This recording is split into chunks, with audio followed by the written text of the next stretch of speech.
générer des motifs par IA.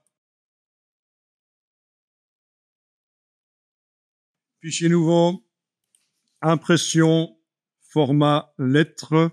Ici, dans les options avancées, je vais demander couleur RGB. Voilà. Donc, je récapépète. Fichier nouveau document. Je démarre d'un modèle impression format lettre. Et dans les options avancées ici, vous pouvez passer en couleur RGB. On clique sur créer. Voilà un nouveau document.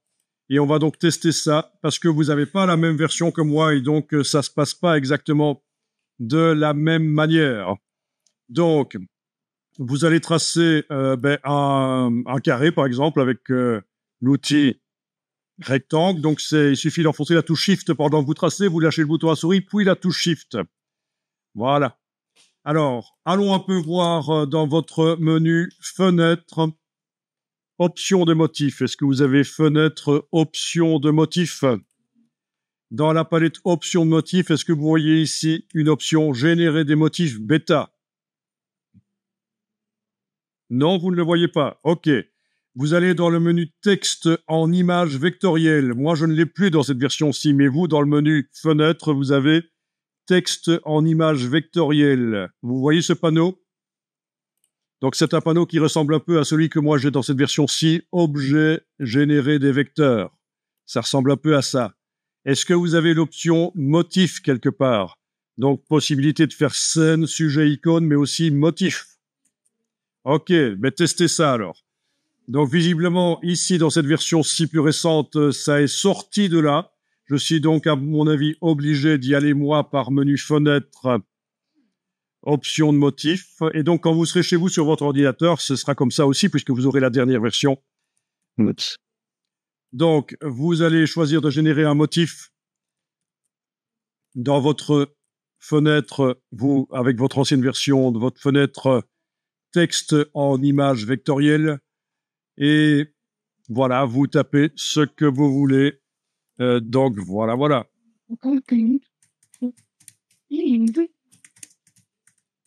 En anglais ou autre chose, ça comprend énormément de langues, mais comme j'aime bien me la péter, moi je tape en anglais. Ah, attendez, erreur. Je voulais des tortues et de la laitue et j'ai écrit turtles. Tout le monde sait bien que les tortues de terre, c'est des tortoises, en fait. Voilà. Vous saviez pas ça en anglais? Qu'ils font la différence entre tortue de mer et tortue. Voilà. Ah, on est passé à côté de la cata. OK, alors, il y a possibilité de générer en s'inspirant de choses, mais je veux dire, on peut prendre des images pour influencer la génération. On peut choisir des styles, tout ça, mais ici, je ne vais pas choisir ça. Par contre, oui, les couleurs aussi, voilà, les couleurs, on peut forcer à ce qu'il y ait certaines couleurs, des effets, oui. Mais donc ici, voilà. Et alors, je suis en densité faible. OK, oui, bah écoutez, je vais passer en densité moyenne. Vous avez le curseur aussi pour la densité? Alors, vous cliquez sur générer et on va voir ce que ça dit.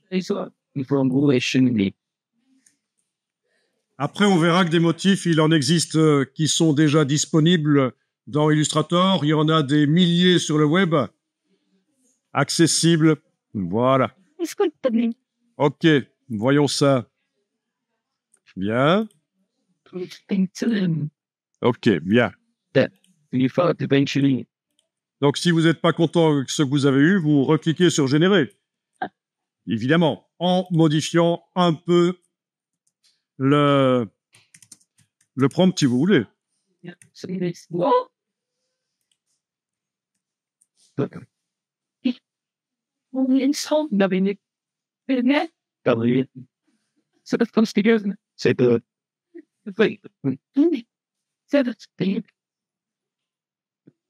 Et où sont mes tortues? Ah mince.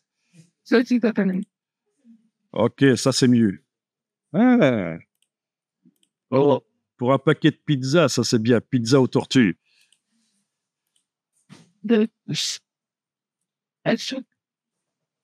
Rigolez pas, mais il y a des pizzas bizarres en Floride, ils en ont plein. Hein. Pizza aux alligators, etc.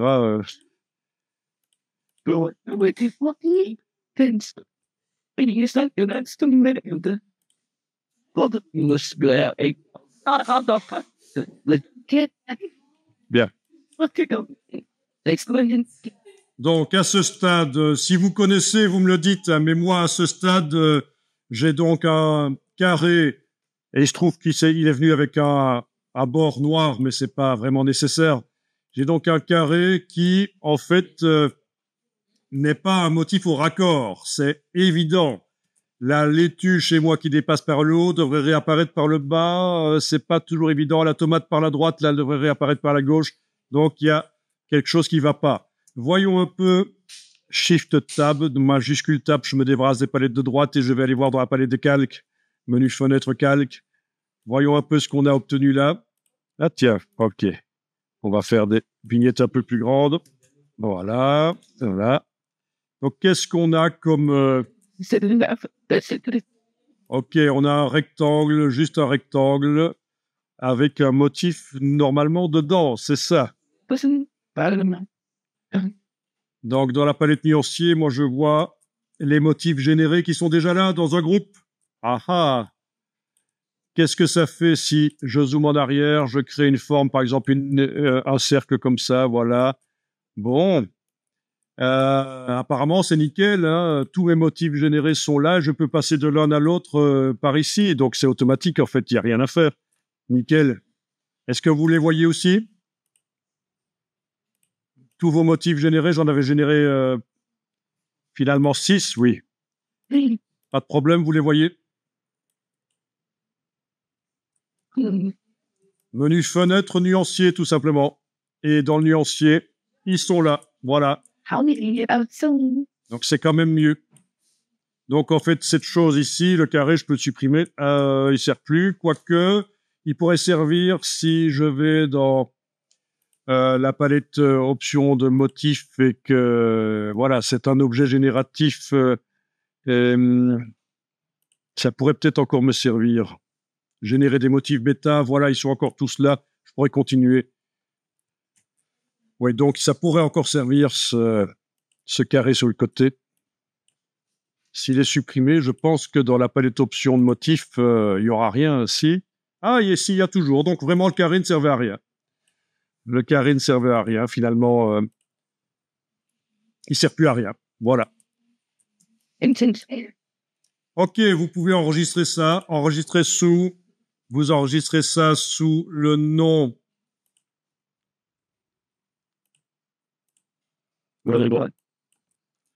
Donc, motif IA-01. Voilà.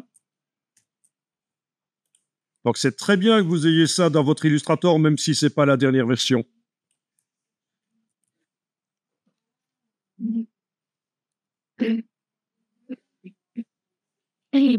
Voilà. Donc, j'ai appliqué le motif sur le grand cercle, sur le fond du grand cercle, en allant chercher dans le nuancier. Voilà. Un des motifs que j'avais généré. Évidemment, c'est transférable dans d'autres documents. Par copier-coller, il suffit de copier-coller l'objet et le motif qu'il utilise apparaîtra dans le nuancier. Voilà. C'est la manière la plus simple de transporter des choses d'un document à un autre, des fonds, des dégradés, des effets spéciaux qu'on a appliqués sur des objets dans la palette aspect, etc. C'est par copier-coller de l'objet d'un document à l'autre. Et alors, les choses sont transférées. Les styles graphiques, les nuances, les motifs, etc. OK.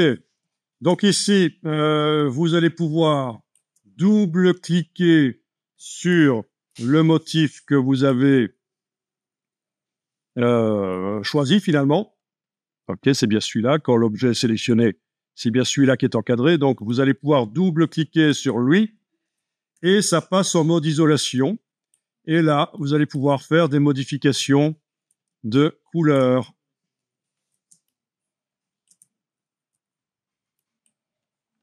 Des modifications de couleur. Donc, je vous montre vite fait. Euh, oui, attendez, ça va être un peu plus complexe parce qu'on a plein de nuances ici, en fait. OK. Donc, il aurait peut-être fallu réduire le nombre de nuances avant, mais bon, peu importe. Vous allez pouvoir, en tout cas, déplacer des éléments déjà avec la flèche, noire. Voilà, ça sélectionne des objets. Essayons avec la flèche blanche plus, qui est derrière la flèche blanche. Je clique à côté. Voilà, c'est progressif en fait. Hein. Parce que vous voyez, j'avais un petit problème ici avec la flèche noire. Quand je clique avec la flèche noire sur la tomate, j'ai ceci qui se sélectionne aussi. Vous voyez? Les deux se sélectionnent, donc c'est un peu ennuyeux. Est-ce que ça le fait pour d'autres? Non, pour d'autres, ça a l'air d'aller. Ah tiens, si, on a celui-là qui sélectionne aussi celui d'à côté, vous voyez? Donc, c'est pour ça que la flèche blanche plus, ça peut être une solution, parce que c'est progressif. OK, la tomate qui me posait des problèmes, c'était celle-là. Donc, je clique une fois, deux fois, ça sélectionne toute la tomate. Trois fois, ça sélectionne aussi la laitue à côté. Donc, ça, c'est l'outil de sélection directe progressive. Donc, si je veux sélectionner uniquement la tomate, je clique sur la tomate une fois, deux fois, elle est sélectionnée, je la bouge. OK, ça fait un trou, c'est pas grave, on l'enlèvera. C'est sur le fond blanc.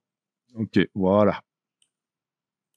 Voilà, le trou, je le sélectionne, je le supprime avec la touche suppression. Voilà. Donc, on peut encore bouger les objets. Pour ce qui est de modifier les couleurs, ça va être légèrement plus complexe parce qu'il y a plein de couleurs différentes. On va tester ça.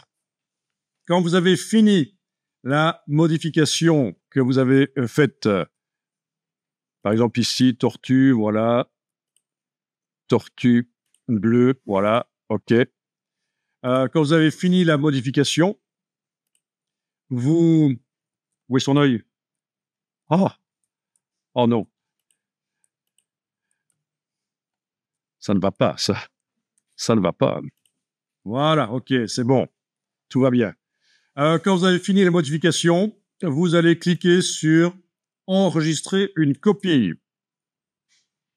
Et ça va ajouter la copie. OK. Je vais l'appeler tortue bleue ici pour le reconnaître, mais c'est pas très important. OK. OK. Donc, la copie doit être... Elle est là, voilà. On la voit dans le nuancier. Et pour éviter de modifier aussi, pour garder, préserver le motif original que vous avez édité, modifié, en double-cliquant sur lui, vous cliquez sur annuler et non pas sur terminer. Et ça devrait laisser le motif original intact. Du coup, j'ai ici le motif original qui est là et j'ai le motif modifié qui est là. Voilà. Donc, je répète l'opération si vous n'êtes pas tout à fait habitué au motif. Voilà. Je double-clique sur le motif qui m'intéresse. Voilà, c'était celui-là. Oui, je double-clique sur lui. Je vais le modifier. Donc ici, je vais changer la couleur des tomates. Elles vont être brunes. C'est des tomates pour daltoniens. Vous les voyez brunes, mais les daltoniens les voient rouges. Je rigole. OK. Donc, visiblement, ça va marcher. Attention quand même. Oui. Quand vous avez un objet qui déborde comme ça, est-ce que... Ouais, ça devrait être bon. Ça devrait être bon, ça va. On va voir. Ouais. Il faut aller remettre la même couleur. C'est ça. Il faut arriver à mettre la même couleur de chaque côté, en fait. OK, c'était lequel? C'était celui-là. Voilà, OK, voilà. OK. Ce qui m'inquiète, c'est celui-là. C'est celui-là. Voilà. Oui, il y a des objets, quand ils sont coupés, il faut modifier la couleur. À plein d'endroits, j'ai dû modifier la couleur de la tomate ici, à 4 endroits, dans les 4 coins, en fait. Voilà. Mais il y a un truc qui empêche de bien voir les choses, c'est ceci, en fait. Ça me perturbe complètement. Je vais décocher l'option « Estomper les copies », parce que ce qui est en dehors du cadre bleu apparaît terne. Et pour gérer les couleurs, c'est compliqué. Donc, dans la palette options de motifs, quand vous êtes dans l'éditeur de motifs, vous décochez estomper les copies. Voilà, comme ça, on voit beaucoup mieux ce qui se passe. Les couleurs ne sont pas affadies les répétitions autour du rectangle bleu. Ok, donc là, je vais commencer à quand même savoir à faire ça. Voilà, c'est bon chez moi. Ok, et donc je disais, pour envoyer cette version modifiée dans le nuancier, vous cliquez sur enregistrer une copie. Voilà. Et éventuellement, vous donnez un nom. Le voilà, ok, le voilà. Et pour ne pas modifier le motif original que vous avez édité, là, que vous avez ouvert pour l'édition, on clique sur annuler. Parce que si vous cliquez sur terminer, je pense que ça va le modifier. Du coup,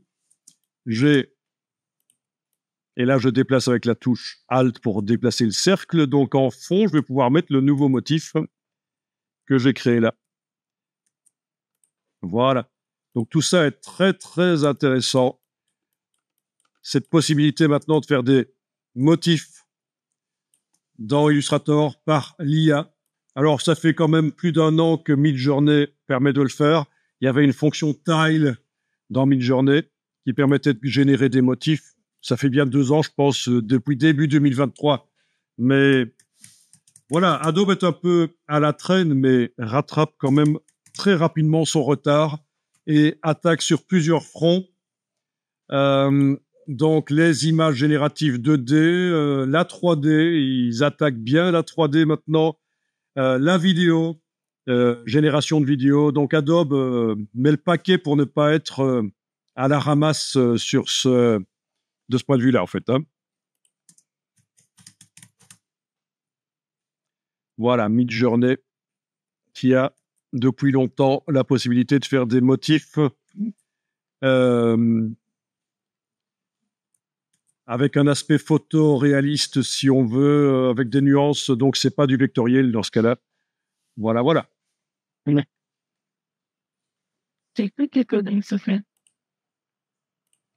Ok, vous enregistrez le fichier. Ouais. Motif IA 02. Il y a cliqué. Ça. Donc, je pense que point de vue qualité, vous avez obtenu un résultat assez similaire à ce qu'on a dans la dernière version d'Illustrator, malgré que vous n'étiez pas dans la dernière version, parce qu'en fait, ça fait appel au cloud et ça se passe dans le cloud. Donc, quelque part, la version Illustrator qu'on utilise, ce n'est pas très, très grave que vous n'ayez pas été dans la dernière. Juste un petit complément d'information ici. Je vais aller modifier le motif. Donc là, vous ne faites pas, vous regardez juste. Je vais aller modifier le motif. Un des motifs que j'ai fait, donc c'est celui-ci. Enfin, j'ai fait, façon de parler. Hein. Soyons modestes, hein, c'est quand même l'ordinateur qui a bossé dans ce cas-là. Voilà. Et donc, j'ai des couleurs. Et alors, il y a une fonctionnalité qui est intéressante dans Illustrator, c'est quand on sélectionne avec la flèche blanche plus, je vais essayer avec la flèche blanche plus, quand on sélectionne un objet, vous voyez la flèche blanche plus par rapport à la noire, elle sert à sélectionner des objets qui font partie d'un groupe. Et l'IA génère plein de groupes et de sous-groupes, en fait. Hein. Donc, si je veux sélectionner les couleurs identiques dans l'illustration, il y a quelque chose qui existe depuis très longtemps, c'est menu, sélection, identique, couleur de fond. Sélection, identique, couleur de fond. Et ça sélectionne les autres salades qui ont la même couleur, donc dans le rectangle bleu, puisque c'est là que ça se passe, le motif. Le reste, ce sont juste des répétitions, on est d'accord. Hein. Il y a 5 répétitions sur 5 pour que je vois à quoi ça ressemble le motif quand on le répète, mais le vrai motif, là, il se situe dans le carré bleu. OK. Donc là, on remarque que cette salade-là n'a pas exactement la même couleur que l'autre salade. C'est pour ça que les autres salades ne se sont pas sélectionnées. Donc ça marche pour toutes les couleurs. Là, sélection identique, couleur de fond. Voilà. La tomate, sélection identique couleur de fond. Donc ça, c'est très pratique parce qu'on remarque, on voit trop souvent des gens, quand ils doivent sélectionner plein d'objets qui ont la même couleur, ils n'utilisent pas cette fonctionnalité. Bien. Mais alors, vous avez une évolution de ça que vous avez déjà testé. Je suis sûr que ce ne sera pas une découverte pour certaines parmi vous. C'est la baguette magique. Baguette magique, je clique sur ça, voilà. Ça sélectionne tout, c'est pas très bon. Je vais double-cliquer sur la baguette magique, sur l'outil baguette magique, et ça fait apparaître ces options de baguette magique. Et là, je vais réduire la tolérance. Voilà. Et je réessaye. Voilà. Et là, ça sélectionne des couleurs identiques, mais comme tout à l'heure, hein, comme menu sélection identique couleur de fond. Mais si je veux que ça intègre des verts qui sont presque pareils, je vais devoir augmenter la tolérance. Voilà. Alors, je vais augmenter la tolérance un peu. On va voir si ça fonctionne. Voilà, là, ça fonctionne. J'arrive à sélectionner plein de verts qui sont à peu près dans la même gamme. Donc, le problème de l'IA, enfin, c'est pas vraiment un problème, c'est d'ailleurs bien, c'est que ça génère plein de camailleux, des couleurs qui sont presque pareilles, quoi, qui font partie de la même gamme. OK. Donc ça, c'est très intéressant, cette possibilité ici. Que dire de plus? Voilà, si je clique sur la tortue, ça sélectionne la tortue, mais vous voyez que ça sélectionne aussi une des feuilles. Si je veux que les tortues, non, même plusieurs des feuilles. Si je veux que les tortues, je diminue la tolérance et je vais réessayer sur la couleur de la tortue. Voilà, ça ne sélectionne que les tortues. Si je veux les tortues et tout ce qui est vert dans l'illustration, je vais augmenter la tolérance. Là, peut-être qu'en cliquant sur la tortue, voilà, toutes les laitues vertes se sélectionnent avec toutes leurs nuances. Donc tout ça est très pratique. Donc ça va permettre de modifier les couleurs rapidement. Dans un motif ici ou dans une illustration tout à fait normale. Bon, ici, je vais cliquer sur annuler. C'était juste la petite démo que je voulais vous faire pour compléter l'édition, la modification des motifs.